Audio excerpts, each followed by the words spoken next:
Bienvenue, chers frères et sœurs, en ce encyclique du pape Léon XIV, Dilexité, j'étais aimé, Apocalypse chapitre 3, verset 9. Dilexité, j'étais aimé. Dilexité, j'étais aimé. Une église proche des pauvres. Dans cette encyclique du pape Léon XIV, cette encyclique nous présente 5 chapitres, les 5 plaies de Jésus. 5 chapitres, les 5 plaies de Jésus. Une église proche des pauvres et non une église loin des pauvres. Une église au cœur. La mission de l'église, c'est le cœur des Anawim. Les Anawim, les pauvres de Yahweh. Une église proche des pauvres de Yahweh. Une église proche des Anawim. 5 plaies, 5 chapitres. Premier chapitre, une ferme critique des inégalités sociales. Une ferme critique des inégalités sociales. Ici, le pape Léon XIV nous dit illusion du bonheur fondée sur la richesse ou la compétition. Illusion d'une vie aisée, poussée sur la recherche de l'avoir. Nombre de personnes cherchent l'avoir. Ils ont cette vision de l'existence axée sur l'accumulation des richesses et la réussite sociale à tout prix. Même s'ils peuvent vendre leur âme, même s'ils peuvent vendre leurs frères et sœurs, ils sont à la recherche de l'argent. Ils sont à la recherche de l'argent, même ceux qui ont dit qu'ils ont la vocation. Ils veulent les postes où il y a l'argent, être des économes, avoir des paroisses juteuses. Voilà la recherche. Même ceux qui sont les chrétiens, ils veulent les postes dans les chorales, être ceux qui comptent l'argent. Nous sommes à la recherche de la richesse. C'est là. Il dit c'est l'église des pauvres. Ce n'est pas l'église où on vient chercher la promotion sociale, l'argent. Le pape Léon XIV met en garde contre les politiques d'austérité qui oublient la dignité humaine, qui oublient la dignité humaine même dans nos communautés religieuses, même dans nos églises, même dans nos paroisses, même dans nos diocèses. Et l'organisation inégalitaire de nos sociétés centrée sur le bien-être d'une minorité. Le bien-être d'une minorité des membres du conseil, des membres du presbytérium, des membres du conseil presbytéral ou bien du conseil religieux. Nous devons faire tellement attention.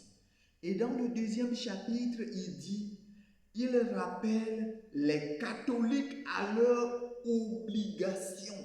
Il rappelle les obligations des catholiques.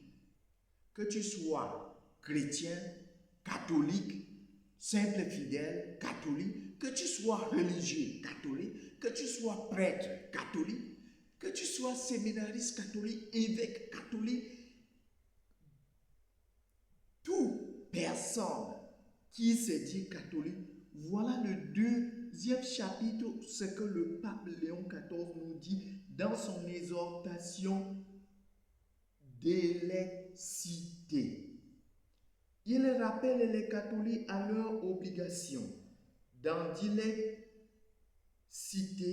Léon XIV s'adresse aux catholiques qui se déchargent de leurs responsabilités envers les pauvres, qu'ils se désolidarisent dans leur responsabilité envers les pauvres, dénoncent la réduction de la mission de l'Église à la prière. Ils réduisent la mission de l'Église à la prière et à l'enseignement. Il faut seulement enseigner les gens. Il faut éduquer les gens. Et vous-même, vous faites quoi? Vous devez leur montrer l'exemple. Vous devez aller vers les pauvres. Vous devez visiter les pauvres. Être proche des pauvres. Tendre l'oreille aux pauvres. Même dans vos communautés, il y a des pauvres. Il y a des marginalisés. Ceux qu'on n'écoute jamais en communauté, ils sont pauvres. On ne les écoute jamais. On ne prend jamais en considération leurs paroles, leurs conseils. Même des prêtres, dans un presbytérium, on rejette les paroles de l'autre. Écoutez l'oreille attentive. Ces personnes-là sont pauvres. Les vieillards dans nos paroisses sont des pauvres. Il faut écouter les vieux prêtres. Il faut écouter les vieux religieux et religieuses. Il faut écouter les chrétiens. Ne les abandonnez pas, les pauvres. Ne dites pas que les pauvres, ce sont les pauvres seulement chrétiens. Toute personne humaine qui est marginalisée, qui est veuve, qui est orphelin, qui est étranger, toute personne humaine en état de pauvreté, l'Église a une oreille attentive à lui. L'Église doit les regarder. L'Église ne doit pas seulement se soucier à prier pour les pauvres, que qui doit travailler pour eux, qui doit les donner à manger. La prière ne suffit pas, dit le pape Léon XIV. La prière ne suffit pas. L'enseignement, l'éducation ne suffit pas. L'enseignement doctrinal ne suffit pas. En laissant à l'État le soin de s'occuper des plus fragilisés. On dit à l'État que c'est le travail de l'État. Quelle est notre vocation chrétienne? Jésus est venu pour les pauvres, les Anawin, les pauvres de Yahweh, les pauvres de Yahweh, les Anawin. Dis-les cités, je t'ai aimé. Une église proche des pauvres, une église des Anawin, une église proche des Anawin, proche des pauvres. Certains dit-il, vont jusqu'à croire que la liberté du marché résoudra d'elle-même la pauvreté. Non! Comme disait Amos, fausser les balances, mais couper les mesures. Non, ça ne va pas résoudre en les éduquant. Il faut qu'on fasse quelque chose de concret. Il précise, le pape précise que notre apostolat ne doit pas être fondé sur les élites. Sur les élites, sur ceux qui ont la voix, parce qu'ils vont nous donner. Non! L'Église, les charismes sont nés pour les pauvres. Tout charisme dans l'Église est au service des pauvres. La naissance des charismes dans l'Église, c'est pour servir les pauvres et non se servir des riches. Vous dites qu'il faut le suivi de la communauté. Il faut que la communauté puisse survivre. Il faut que l'Église puisse survivre. Il faut que le diocèse puisse survivre. Alors, si c'est l'Église de Jésus, si c'est la communauté, que c'est Jésus lui-même qui a donné le charisme pour que la communauté vive, laissez le soin à Jésus lui-même de vous nourrir, de s'occuper de la communauté. Occupez-vous des pauvres, le Christ va s'occuper du reste. Occupez-vous des pauvres et le Christ va s'occuper du reste. Ne vous accrochez pas aux riches. Si vous vous accrochez aux riches, ça va être comme si c'est les riches qui ont fondé les communautés. C'est comme si c'est les riches qui ont fondé les diocèses ou bien des paroisses. Non. Ces attitudes sont des signes d'un christianisme coupé de l'évangile. Dans le 3e chapitre, le pape Léon XIV insiste sur la charité, critère de la vérité de la foi. On vérifie la foi de notre vie chrétienne par la charité. La charité est la mesure qui vérifie la qualité de notre foi. Dans le chapitre 3, la charité n'est pas une voie facultative, mais le critère du vrai culte.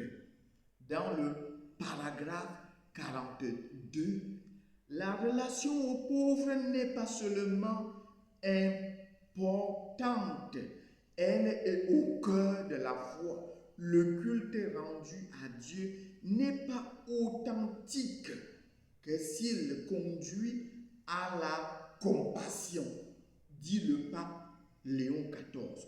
Foi et justice sociale ne peuvent être dissociées, ne peuvent pas être séparées. La foi et la justice sociale.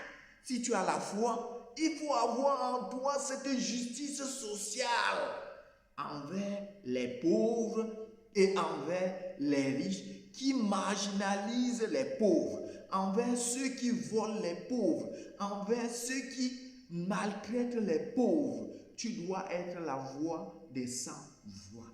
Sur le plan, sur le fond, Dilexité cherche à unir ce que certains chrétiens, certains religieux, certains prêtres séparent, foi et engagement. Il ne faut pas séparer la foi et l'engagement. La foi, notre foi nous pousse à l'engagement. Disait Saint Jacques, l'apôtre Jacques, montre-moi ta foi, c'est par mes œuvres que je montrerai ma foi. La foi va ensemble avec les actes, avec l'engagement, avec les gestes. La prière va ensemble avec le service. Il faut prier et rendre service. Le culte va ensemble avec la charité.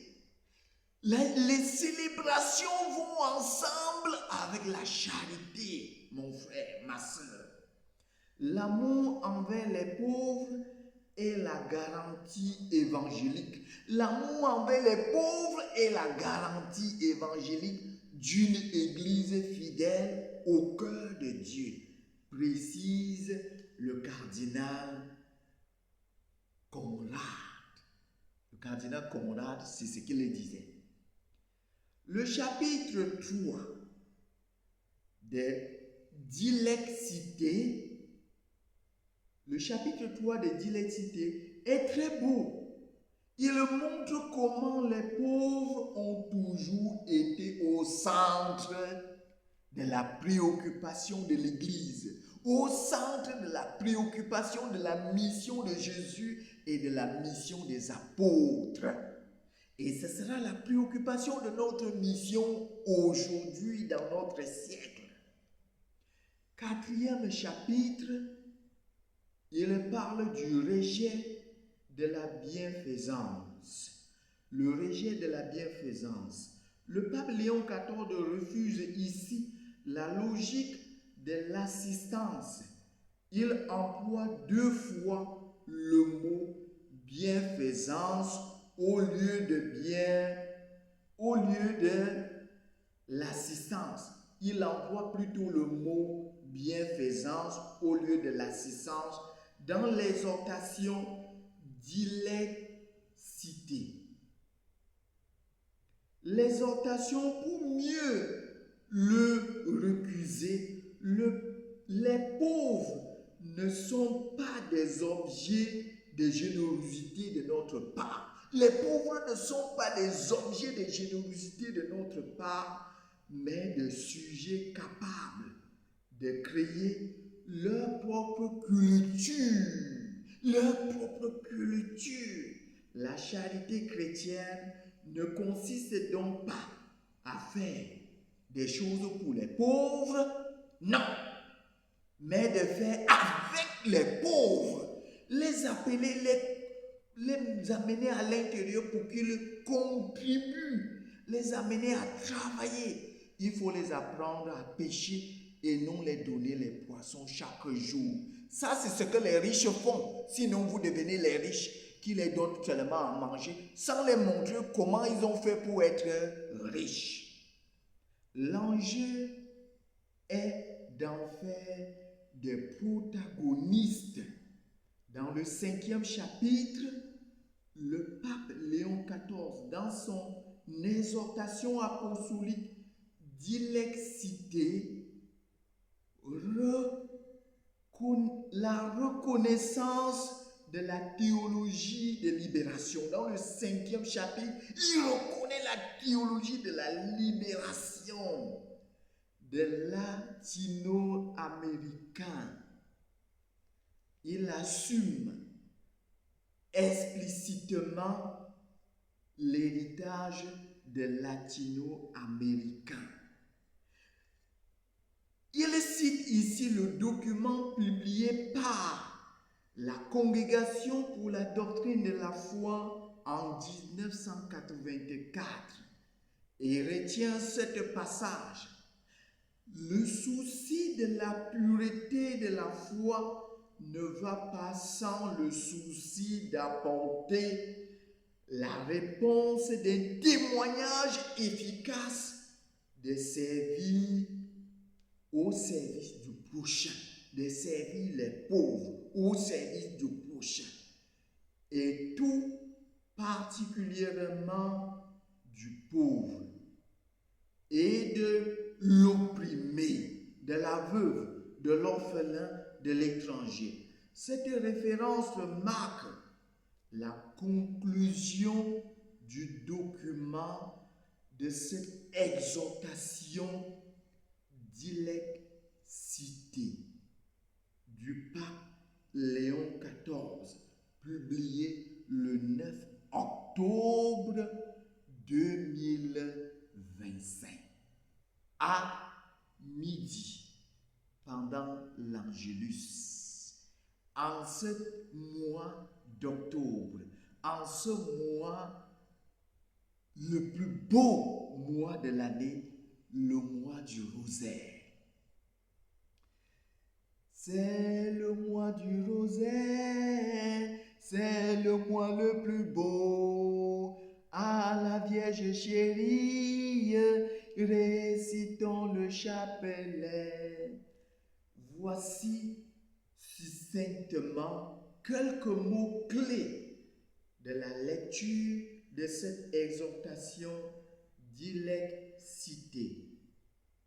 Fidigélie. Je t'ai aimé. Apocalypse chapitre 3, verset 9. Bonne lecture à tous et à chacun.